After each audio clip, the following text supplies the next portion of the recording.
And बच्चों आज हम लोग पढ़ेंगे प्रश्नावली 6.1 क्वेश्चन नंबर 1 में देखिए निम्नलिखित में से कौन सी संख्या पूर्ण घन संख्या नहीं है। देखिए काफी आसान है। क्या करेंगे इसको, देखिए हम लोग अभाज्य गुणनखंड विधि से घनमूल, यहाँ पर घन क्या होता है तो जैसे हम लोग वर्गमूल बनाते थे सेम उसी के जैसे बनाएंगे। लेकिन इसमें क्या करना है, तो आपको जैसे हम लोग वर्गमूल बनाते थे तो वर्गमूल में क्या था कि हम लोग जोड़ा खोजते थे, लेकिन इसमें तीन तीन जोड़ा खोजना है। ठीक है, मतलब 3 बार जैसे अगर बनाते हैं आगे तब आपको समझ में आएगा। जैसे यहाँ पर देखिए 216 दिया हुआ है तो 216 का हम लोग क्या करेंगे, पहले अभाज्य गुणनखंड करेंगे। तो ये कितना से लग जाएगा, तो 2 से लग जाएगा। 2 से लगाएंगे, यहाँ पर कितना बार में 2 है 20, उसके बाद कितना आ जाएगा 2 8 16। फिर से 2 से लगाएंगे तो कितना बार में 54 बार में कट जाएगा। फिर से 2 से लगाएंगे तो कितना बार में कटेगा, 2 दूना 4, 2 सते 14। फिर से देखिए 2 से लग जाएगा तो कितना 2 नमा 27, और यहाँ पर देखिए सॉरी 3 नमा 27, 3 से यहाँ पर लग जाएगा। तो यहाँ देखिए 216 का क्या करेंगे, 2 गुना 2 गुना 2 गुना फिर 3, देखिए कितना बार में दिया हुआ है तो 3 बार दिया हुआ है, 3 बार। यहाँ पर देखिए इसका ये तीनों का मतलब यहाँ पर जो घनमूल हम लोग बनाएंगे तो जैसे वर्गमूल 2 जोड़ा खोजते थे, यहाँ पर 3 मतलब 3 संख्याओं का खोजेंगे। तो 3 देखिए 1 2 3 3 संख्या मिल रहा है, यहाँ पर भी 3 संख्या लिखेंगे यहाँ। अब देखिए ये पूर्ण वर्ग संख्या सॉरी पूर्ण घन संख्या है, लिखेंगे 216 के अभाज्य गुणनखंड में अभाज्य गुणनखंड में अभाज्य गुणनखंड में 2 और 3 का 3 युग्म हैं। अतः मतलब युग्म जो 3 युग्म है, अगर मान लीजिए कि यहाँ पर 7 रहता, 7 का कोई और भी 2 संख्या रहना चाहिए, अगर नहीं रहता तब ये पूर्ण वर्ग संख्या नहीं होगा। पूर्ण वर्ग संख्या सॉरी पूर्ण घन संख्या बोलना है। अतः 216 एक पूर्ण घन संख्या है, पूर्ण घन संख्या है। ठीक है, क्वेश्चन में कह रहा है कौन सा पूर्ण घन संख्या नहीं है, हम लोगों को नहीं निकालना, ये है तो इसको तो छोड़ा है। मतलब कि आपको बनाना है पहले। तो 2 का 1 नंबर हुआ, 1 का 1 नंबर हुआ, आप 2 नंबर देखते हैं कितना दिया हो 128। तो 128 का भी हम लोग अभाज्य गुणनखंड कर लेते। तो यहाँ पे देखिए 2 छक 12, 2 चौके 8, फिर से 2 लगेगा 32 दूनी 64, फिर से 2 से 16 बार में, फिर से 8 बार में 2, उसके बाद यहाँ पर 2। अब देखिए यहाँ पर करेंगे तो क्या देखिए 128 का 2 गुना 2 गुना कितना बार 2 है, 2 4 6 1 7 बार, 7 बार 2 दिया हुआ है। तो यहाँ देखिए 4 बार लिख दिए, उसके बाद 5 6 और 7 हम लोग जोड़ा लगाएंगे 3, उसके बाद फिर 3 बच गया 2। तो लिखेंगे 228 के अभाज्य गुणनखंड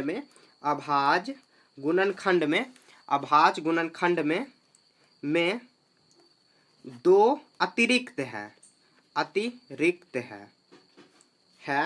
अतः 128 पूर्ण घन संख्या नहीं है। ठीक है, तो अभाज्य गुणनखंड करेंगे उसमें सभी को हम लोग युग्म खोजेंगे, 3 युग्म से अगर मतलब थोड़ा सा भी मतलब एक संख्या या 2 संख्या भी ज्यादा हो गया तो ये पूर्ण घन संख्या नहीं होगा। जैसे देखिए 216 में इसका सभी का जोड़ा मिल रहा है 3 संख्या, जैसे हम लोग यहाँ पे जैसे 2 वहां पे खोजते थे वर्ग में, यहाँ पर घन में 3 खोजेंगे तो 3 देखिए मिल गया, तो ये पूर्ण घन संख्या है। और 128 का पहले अभाज्य गुणनखंड किए, करने के बाद देखिए यहाँ पर जो खंडन किए तो कितना बार है 2 है, तो सभी 2 ही आया, 1 2 3 4 5 6 7 8, तो 1 2 3 4 5 6 7 बार है। तो 7 बार है तो देखिए एक जोड़ा यहाँ पर मिला, फिर एक जोड़ा बच गया 2, तो 2 अतिरिक्त है जिसका कोई जोड़ा नहीं है, जिसका यह 2 युग्म ऐसे लिख सकते हैं, लिखना पड़ेगा आपको, ऐसे ही लिख के बनाना होगा। ठीक है, ये नहीं कि आंसर देख के आप उतार दो कि ये नहीं है ये नहीं है, आपको प्रॉपर सॉल्व करना होगा। ठीक है, 2 नंबर हो गया। आप देखिए 3 नंबर में दिया हुआ 1000, तो 1000 का हम लोग करेंगे खंडन। तो 1000 से यहाँ पर लगाएंगे तो कितना बार में लगेगा, 2 से लगेगा, ये 500 बार में आया। फिर से 2 लगाएंगे तो कितना 250 आ जाएगा, उसके बाद फिर से 2 लगाएंगे तो 12 दूनी 24, उसके बाद तो 100 कितना 25 आया। अब देखिए क्या ये 3 से लगेगा, 2 से तो नहीं लगेगी, काएंगे 5 दिया हुआ है, तो यहाँ पर कितना आ जाएगा 2 1 3 नहीं 5 से लग जाएगा। तो 5 बार में लगाएंगे तो 25 बार में लगेगा, फिर से 5 से लगाएंगे तो फिर से 5 बार में लग जाएगा। अब 1000 का हम लोग अभाज्य गुणनखंड लिख लेते हैं। यहाँ देखिए 2 गुना 2 कितना बार है 3 बार, और 5 कितना बार है 3 बार। ठीक है, ये देखिए इसका जोड़ा मिल रहा है, इसका जोड़ा मिल रहा है, मतलब 3 का पेयर मिल रहा है। लिखेंगे 1000 के अभाज्य गुणनखंड में, 1000 के अभाज्य गुणनखंड में, अपने लैंग्वेज में लिखना है आपको, अभाज्य गुणनखंड में 2 और 5 का 3 युग्म हैं। अतः 200 नहीं, 1000 पूर्ण घन संख्या है। अपने लैंग्वेज में आपको लिखना है, जैसे मैं यहाँ पर लिख दिया हूँ, ठीक है। तो आप 1000 का अभाज्य गुणनखंड की सभी इसमें जोड़ा मिल रहा है, 3 पेयर मिल रहा है, तो ये पूर्ण घन संख्या है, ठीक है। तो यहाँ देखिए 3 नंबर हो गया। आप देखिए 4 नंबर में देखिए क्या दिया हुआ है, तो 100 दिया हुआ है। तो 100 का भी हम लोग खंडन करेंगे, कितना बार में दोष लगेगा, तो 50 बार, फिर से दोष लगाएंगे तो कितना 25 बार में, फिर से 5 बार में लगाएंगे तो 25। तो 100 का करेंगे तो कितना आ जाएगा, 2 गुना 2 गुना 5 गुना 5 गुना 5। देखिए यहाँ पर सिर्फ 2 दिया हुआ और यहाँ पर भी 2 ही दिया हुआ। एक और अगर रहता है तब पूर्ण घन संख्या बन जाता है, यहाँ पर 2 भी एक और रहता है तब बन जाता है। लिखेंगे 100 के अभाज्य गुणनखंड में, 100 के अभाज्य गुणनखंड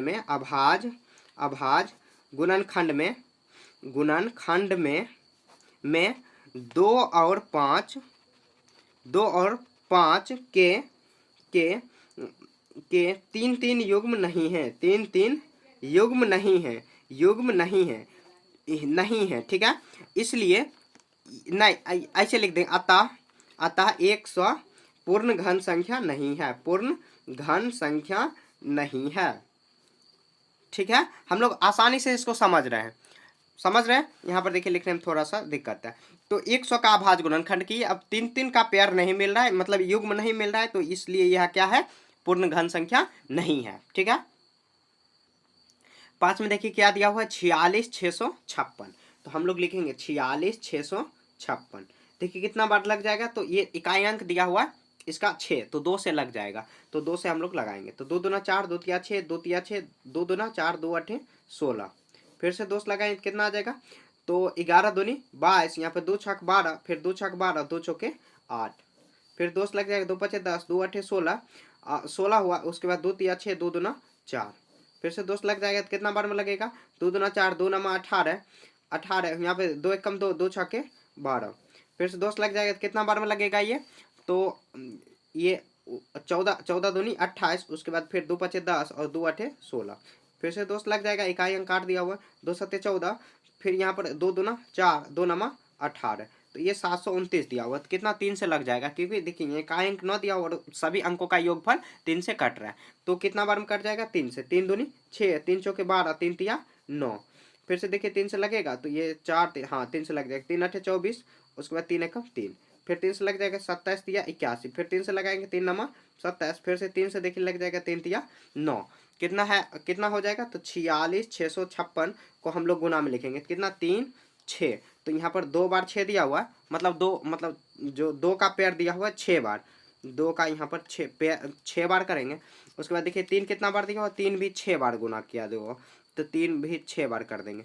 यहाँ पर देखिए 1 बार, फिर 2 बार, यहाँ पर 3 बार। तो अब देखिए यहाँ पर सभी का जोड़ा मिल रहा है, यहाँ पर देखिए ये मिल रहा है, ये मिल रहा है, यहाँ पर भी मिल रहा है, लिख देंगे 46656 के, लिखना है लैंग्वेज में आपको लिखना होगा, अभाज्य गुणनखंड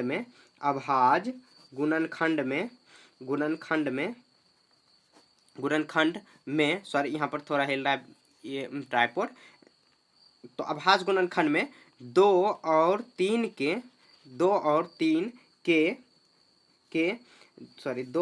3 के सभी युग्म या 3